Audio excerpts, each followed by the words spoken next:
Good afternoon and happy Saturday. This is Nurse Eunice with Florida Training Academy. And in today's video, we're going to be discussing C. diff infections and what every caregiver should know.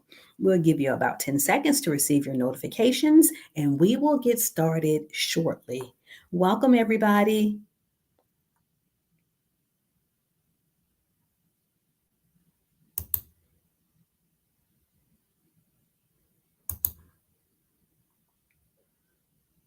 So the audience for this video would be family caregivers, CNAs, and also nursing students. All right, so what is Clostridium difficile or C. diff? It is a bacterium causing severe diarrhea and colitis or inflammation of the colon, associated with overuse of antibiotics, leading to disruption of the normal intestinal flora. It's highly contagious and can be spread through pores. Hi, Karen. The risk factors for C. diff infection include prolonged antibiotic use, especially broad spectrum antibiotics, hospitalizations or residing in long term care facilities, age over 65, weakened immune system, or previous C. diff infections. Symptoms for C. diff include frequent watery diarrhea, abdominal cramping and pain, fever and nausea, loss of appetite, dehydration from fluid loss. Good afternoon, everybody. I see you coming in. All right, so some of the symptoms that we want to review again, in addition to what we just discussed, is that your patients may complain of stomach tenderness. As we stated before, severe cramping because their stomach doesn't feel good. They can have a loss of appetite. With severe C. diff infections, there could possibly be blood in the stool. Because of the loss of fluids or dehydration, there could be a rapid heart rate. It can also be as severe as to cause kidney failure, weight loss, dehydration, and because the stomach is upset, bloating, and also due to infection, fever. So, how do we diagnose C. diff? At the bedside, we can collect stool. So, stool tests detect C. diff toxins or the bacteria. The stool is commonly like a fudge like consistency initially. So it has like fluffy pieces with like rugged edges, and then it can progress to the watery diarrhea. So there are different stages of the C. diff infection. What's the treatment? Antibiotics such as I can't pronounce it, vancomycin, and also probiotics. And then if it's really severe, we can have a fecal microbiota transplant or FMT.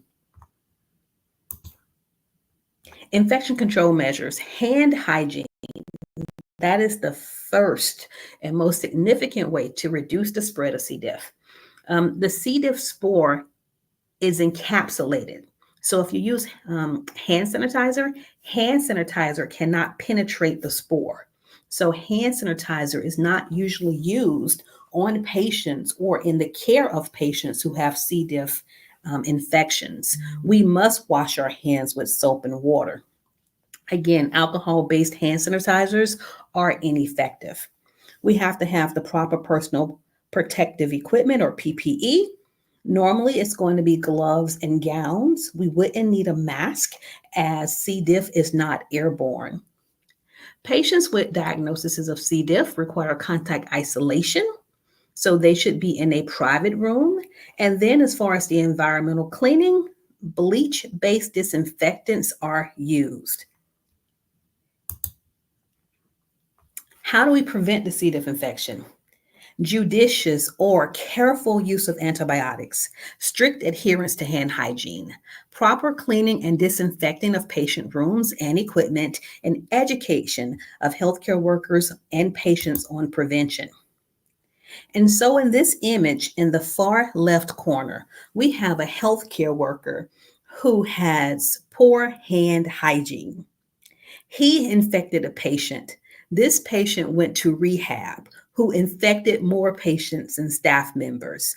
The patient became sicker, ended up being hospitalized. And then, whenever the patient went to the doctor's office, because the patient wasn't taught the proper hand hygiene and how to prevent the spread of C. diff, he passed the C. diff to the doctors and the staff at the doctor's office. So not only is you being aware of C. diff and how it's transferred important, but you also have to let your family members and their caregivers know too.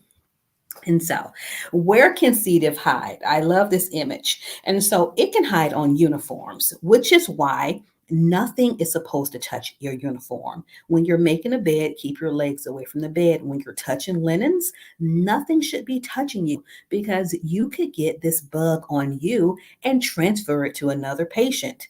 Look at the computer surface, look at the phone surface. If you have contaminated hands and you go into your pocket, your phone is going to be contaminated also. Don't forget about those long fingernails. Remember, in healthcare settings, your fingernails should not be longer than the tips of your fingers because the germs hide beneath those fingernails. And of course, we're not supposed to use polish because red or dark polish would allow bacteria to hide and to grow, and you won't be able to see it if your nails are dirty. So just provide good hand hygiene and overall care to your patients to decrease the spread of C. diff.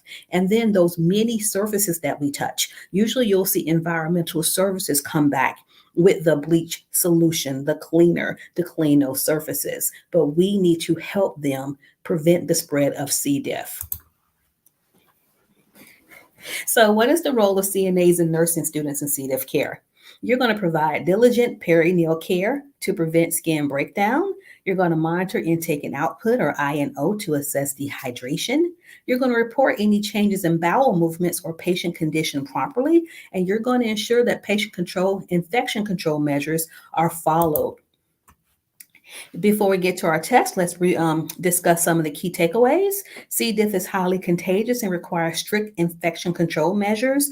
Early recognition and reporting of symptoms are crucial. So you as the CNA, you as the caregiver, you're going to notice something before the nurse notices it. When you're assisting a patient to the bathroom, they're complaining of severe stomach pains and they have watery diarrhea that has a foul smell, that is a huge clue that this patient may have C. diff. So once you have this clue, what do? You're going to make sure you wash your hands and clean any surfaces, and you're going to go out and report what you found to the nurse. So CNAs and nursing students play an important role in patient care and infection prevention. All right, and so I know a lot of you all have been adding comments to the chat, so I'm going to review them now. And so, hello, Mr. Tyshawn, first time for Colorado. I see Anna Kay, I see Car, I see Karen, and Tayos. I probably mispronounced that, but hello. All right, so question number 1. Which of the following patients is at the highest risk of developing C. diff infection? Is it A, a 35-year-old with a common cold? B, a 45-year-old post-surgical patient on broad-spectrum antibiotics? C, a 60-year-old with hypertension? Or D, a 25-year-old with a sprained ankle? And we'll reveal the answer in 5 seconds. So if you chose B, a 45-year-old post-surgical patient on broad-spectrum antibiotics, you're absolutely correct. As you recall, broad-spectrum antibiotics disrupt normal gut flora. So we have good germs and we have bad germs. The goal is to keep the good germs and to get rid of the stuff we don't need. So whenever we kill everything, we kill all of the bacteria with the antibiotic, it allows the C. diff to grow and it puts the person at risk of having C. diff infections. All right, let's see how we do for question number 2. Which of the following is not a typical symptom of C. diff infection? A, watery diarrhea, B, nausea, C, chest pain, or D, abdominal cramping?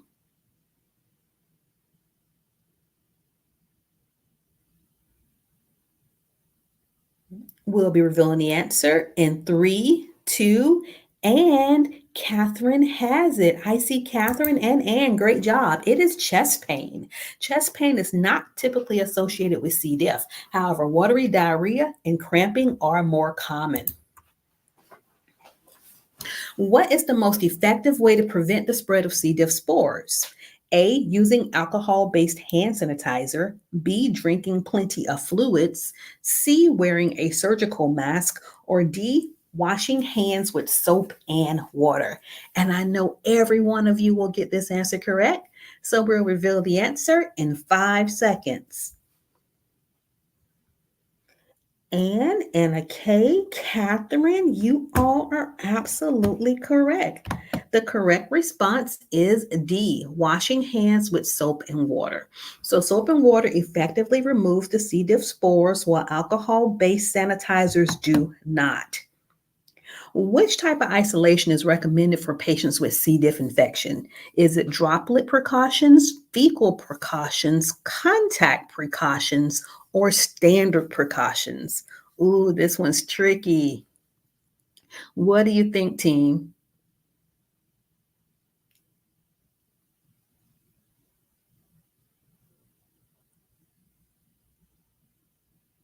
Revealing the answer in 3, 2, and I see Erica and Catherine and Janine and Susie. I couldn't trick any of you. It is C, it is contact precautions, including gloves and a gown are necessary to prevent the spread of C. diff. Remember, standard precautions are that you treat every patient as if their bodily fluids are infectious and you wash your hands. So in the case of C. diff, standard precautions are not enough. It's going to be contact precautions, which also would include contact isolation. They should be in a private room. Which cleaning agent is most effective in killing C. diff spores on surfaces? Is it A, alcohol, B, hydrogen peroxide, C, bleach, or D, vinegar?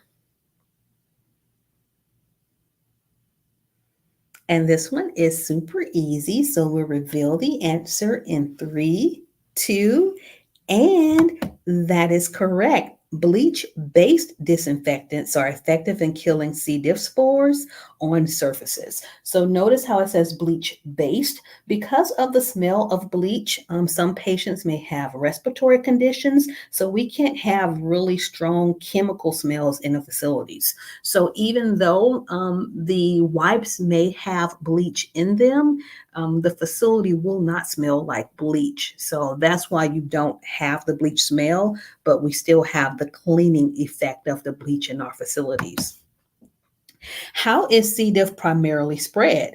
Is it A, by coughing or sneezing, B, by blood, C, through the air, or D, by direct contact with contaminated surfaces or feces?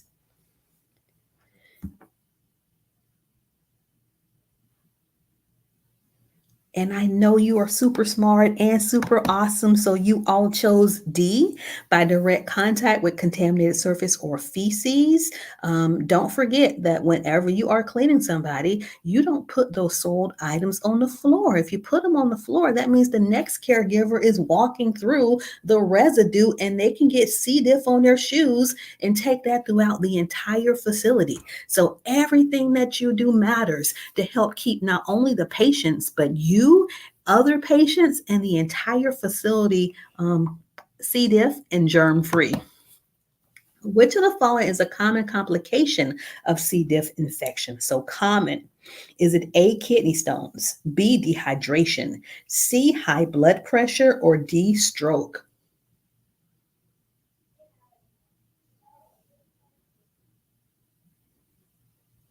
And for this one, we'll reveal the correct response in 5 seconds. So 4, 3, 2, and I see everyone has it. I see new names. Hello, Laleen. Yes, LT. So everybody, it is B, dehydration. So severe diarrhea can lead to significant fluid loss causing dehydration. And don't forget, when your elderly patients get dehydrated, they start having other issues like tachycardia. Their heart rate speeds up. They can start getting confused. So we have to make sure we're monitoring their intake and output, and notify the nurse if there are any changes. Which antibiotic is commonly used to treat C. diff infections? Is it vancomycin, amoxicillin, erythromycin, or ciprofloxacin? And for this one, I'll give you 5 seconds because on the slide that discussed the antibiotics, I went through that one kind of quickly and I apologize.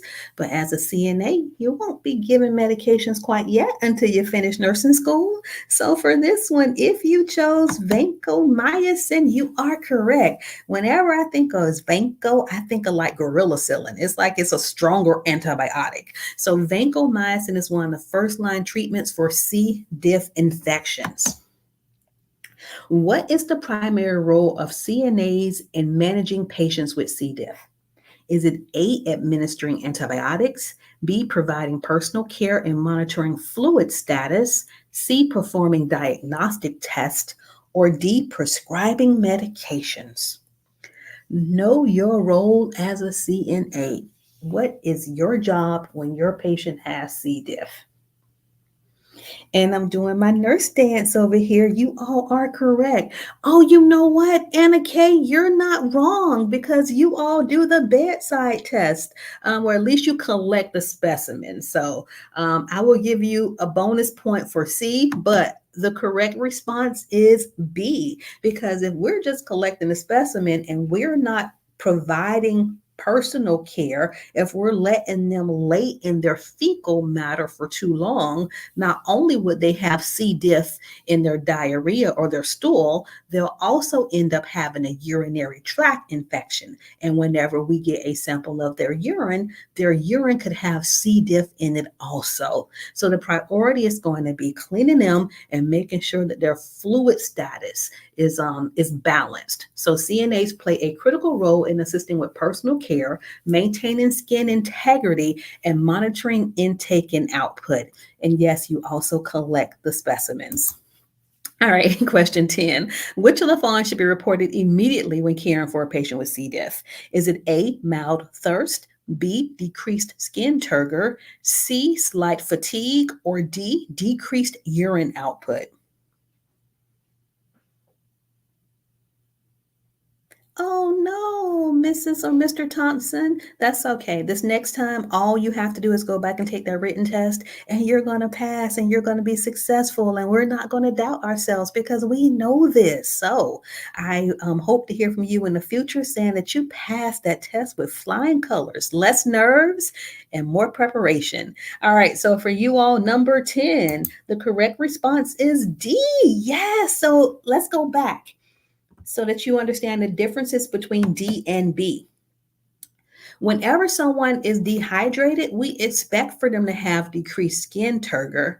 So that's not something that you will immediately report to the nurse because she understands the patient has C. diff, they have diarrhea, they're going to be dehydrated until those IV fluids are started. So we expect some decrease in the skin turgor. What we don't expect is decreased urine output because decreased urine output would indicate severe dehydration and probably kidney failure. So that would be a medical emergency. All right, so what is the best way to handle contaminated linens from a patient with C. diff?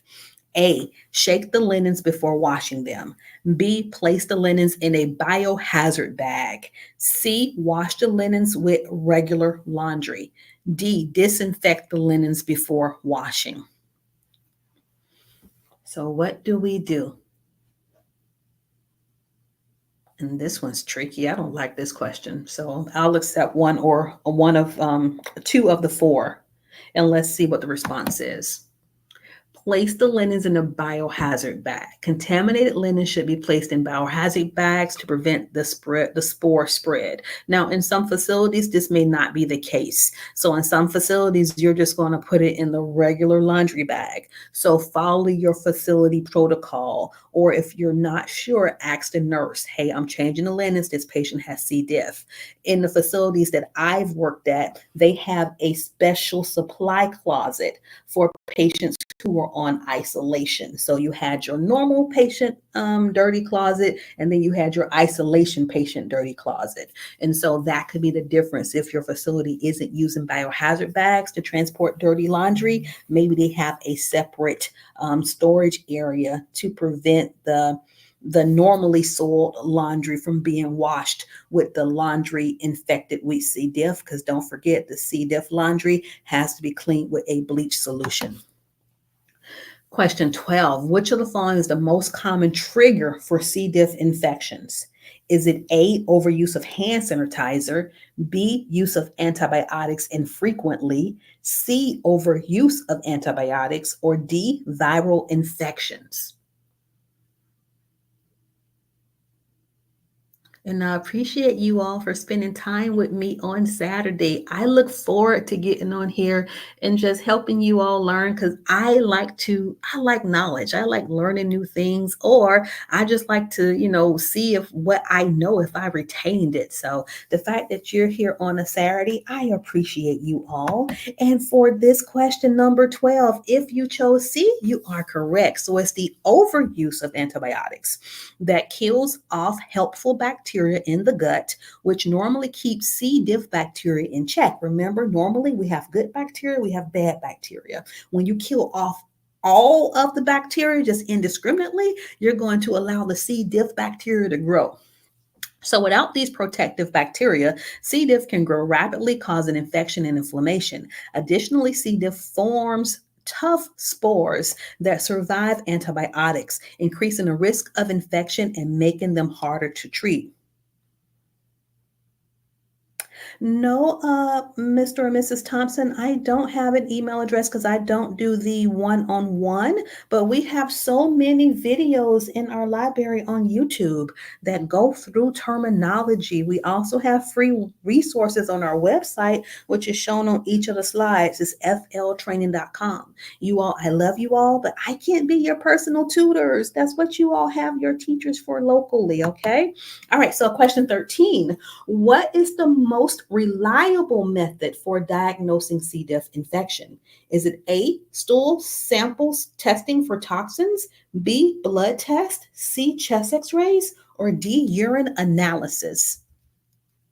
And this one is so easy. I know everyone's going to get this one right. So I'm revealing the answer in 3 seconds. And that response is A, stool sample testing for toxins. That's when you get the scoop, you get the tongue depressor, you get the specimen cup, and you go in and you scrape. You scrape it off the bed, you scrape it from the diaper, you scrape it from the collection device that would be in the toilet, wherever you can get that specimen from. You scrape it, you put a sufficient sample in a cup, you seal the cup up. We have this wrap that, like a cellophane wrap, that we put around the specimen container so they don't leak.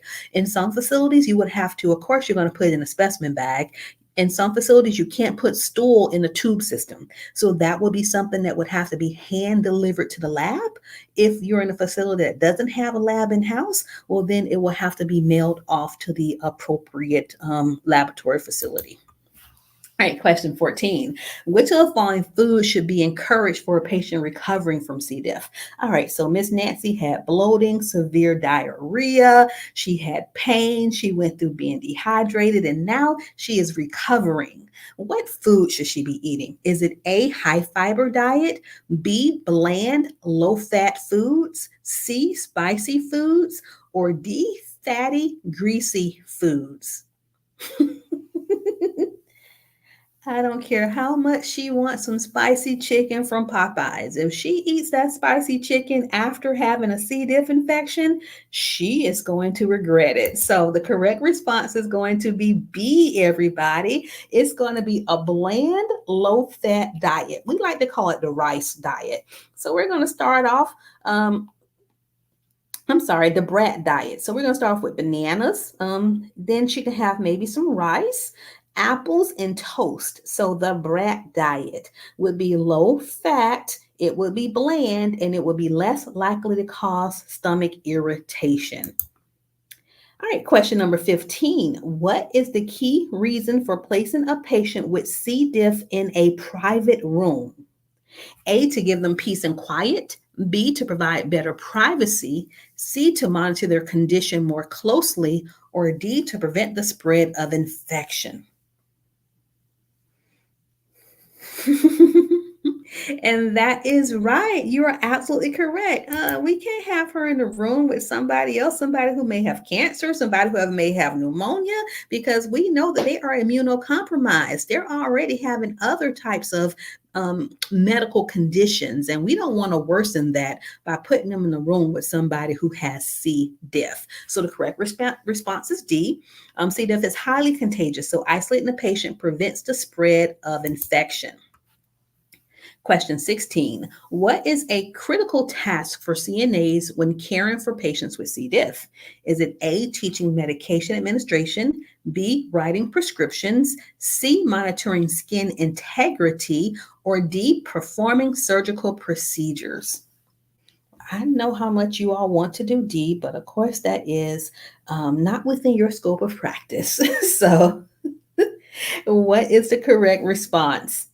And for everybody who put C, you are absolutely correct. You're going to be monitoring the skin integrity. So, CNA should monitor skin integrity as frequent diarrhea increases the risk of skin breakdown. Question 17. Which of the following patient outcomes would indicate effective treatment of C. diff? Is it A, resolved diarrhea and improved hydration, B, persistent diarrhea, C, continued abdominal pain, or D, increased nausea? So this patient's been in the hospital for 4 days. She is ready to go home. How will we know when it's time to retest her stool to see if the C. diff infection has improved? And if you chose A, you are correct. A. All right, so resolution of symptoms, including diarrhea and dehydration, indicates effective treatment. This patient's on the road to recovery and will be heading home soon. Question 18. Which of the following interventions is essential to preventing C. diff infection in healthcare settings? Is it A, routine colonoscopy screening, B, providing all patients with probiotics, C, careful use of antibiotics, or D, encouraging patients to fast? And the C, welcome. I'm glad to have you also. So, team, we're taking care of a patient. We want to prevent the spread in our hospital, in our nursing home, in our daycare center. What should we be doing? That is right. And if you're that authority figure, if you're that nurse, if you're that parent, if you're that patient, use your antibiotics as prescribed. So it's going to be C, careful use of antibiotics. Limiting the use of antibiotics help maintain healthy gut flora and prevent C. diff infection. So a lot of people get so mad at their doctors because they call their doctor and say, hey, I have a sinus infection. And because I have a sinus infection, I demand antibiotics. And their doctor's like, nope. Well, this is why they say no, because they know that we create superbugs by just giving everybody antibiotics and not allowing them to boost their immune system or use natural or home remedies first. So if your doctor tells you no, that is why, because they have to be careful with how they prescribe antibiotics. All right, so question 19. I didn't tell you this, so let's see if you can get it. How long can C. diff spore survive on surfaces? Is it A, few hours, B, several days, C, weeks to months, or D, a few minutes? I didn't tell you that one, sorry. But let me tell you, they have to use a bleach-based solution for a reason. So, how long do you think those spores that are hard to kill, how long do you think they can survive without bleach?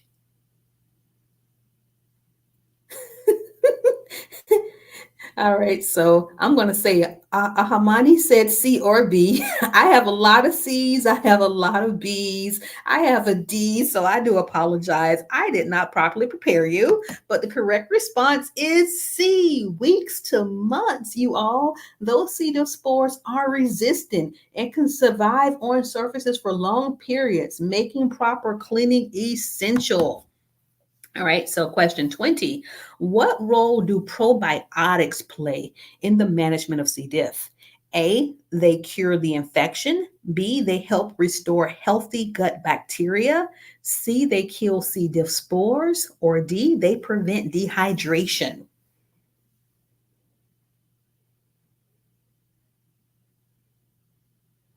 And for this one, we'll reveal the responses, the correct response in 5 seconds. Four, three, two, and everybody got it right. Woo-hoo! It is B. They help restore healthy gut bacteria. So probiotics are used to promote the growth of healthy bacteria in the gut during and after antibiotic treatment. And some of your yogurts have probiotics in it, just FYI. Okay, so which of the following is a sign that a patient with C. diff may need further medical intervention? A, mild abdominal cramping. B, diarrhea that lasts for 3 days. And notice the question said further medical intervention. So they've already been seen. C, increased appetite. Or D, high fever and severe dehydration.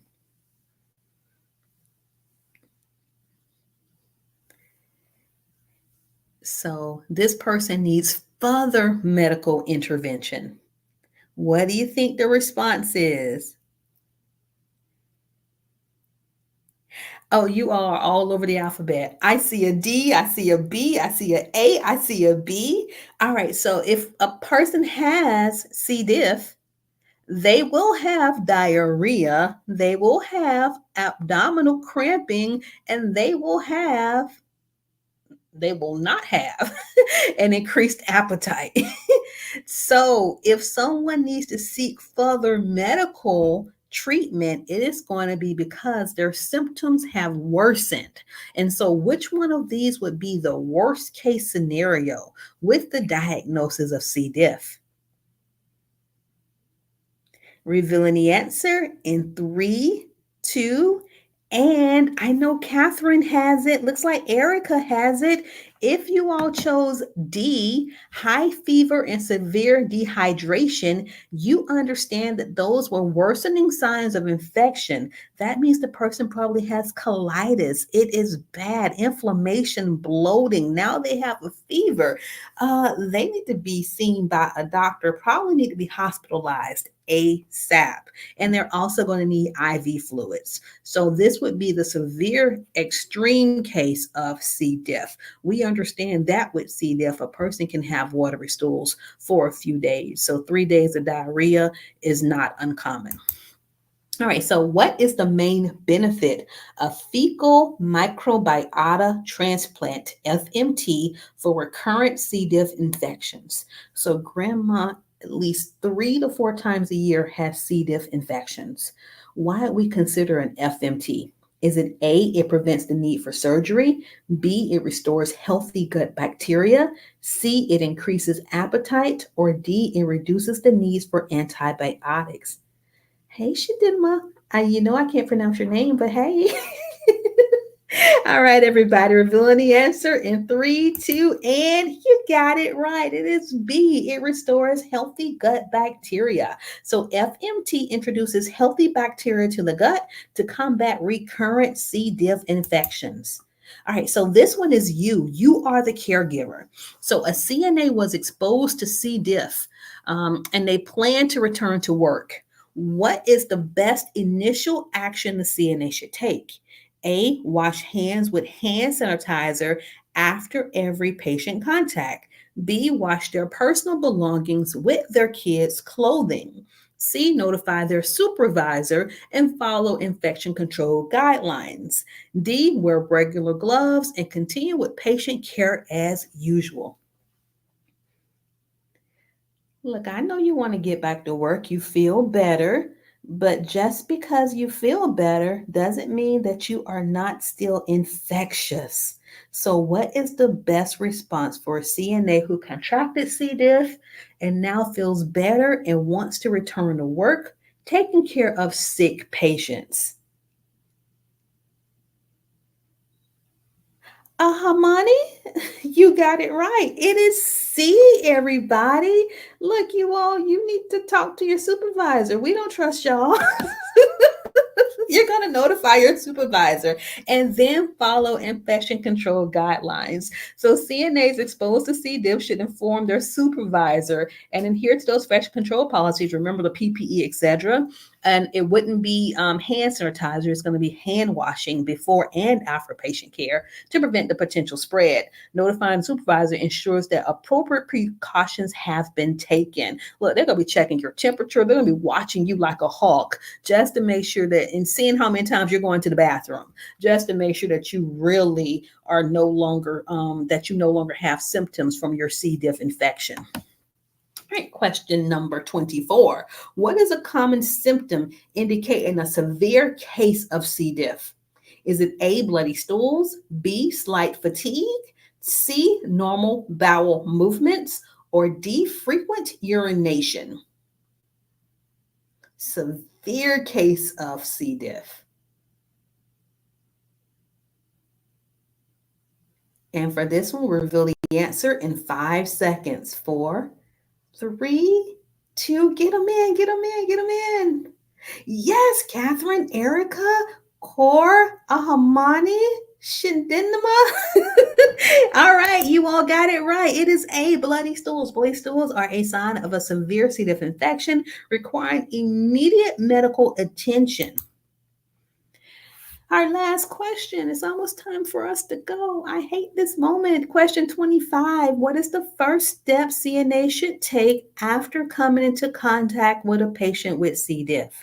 Is it A, use hand sanitizer, B, wash hands with soap and water, C, put on a mask, or D, take a break? That one was extremely easy. That's right. I know that you all are going to have short nails that don't have any fingernail polish, nothing that is dark red, right? It needs to look natural. And that you're also going to be washing your hands with soap and water, B, before and after patient care, because we know that those spores cannot be killed by hand sanitizer alone. Guess what, team? We did it on a Saturday at noon. We did our video. Woo-hoo! Now, Paja, stop spamming. All right, I gotta block whoever that is who put their WhatsApp information. We don't do that here. All right, so you all don't forget to like the video, comment, share, let others know about our channel and how through our many lessons in our practice test, we help CNAs and nursing students from around the world pass their exams. All of the first attempts, sometimes the second, but unfortunately, we don't have a regular schedule because we have a full-time business operating here in Jacksonville, Florida. Well, we have students in person, but I always try to make it my business to get on here twice a week. Plus, we have other people helping. Next week, you get to meet one of my favorite nurse buddies, Shane, Dr. Shane. He's going to be on talking about men's health. We're also going to have Jennifer from Senior Helpers talking about what makes a great home health aide, a CNA, a companion for home health care. So you all are going to have 2 leaders in the medical community who are going to join me online so that we can learn and ask questions. And of course, I'm going to stay around for a few moments to see what questions you have for me right now. You're going to pass next time. I know you're going to pass. All right. So, all right, we'll give you about a minute. Anybody have questions? And don't forget, if you go to our website, fltraining.com, click on resources. I got so many free study guides. You all just have at it. So from terminology to vital signs, to CPR, to the nurse courses. And then there are also some materials, some bundles that only cost $5. And we have playlists on YouTube. So if you need to learn how to do skills, if you need to just review terminology, just type Florida Training Academy and whatever it is you're looking for. And more than likely, it's going to be there. Okay, if you all don't have any questions, I'm about to go enjoy my weekend. Bye, everybody. See you next time.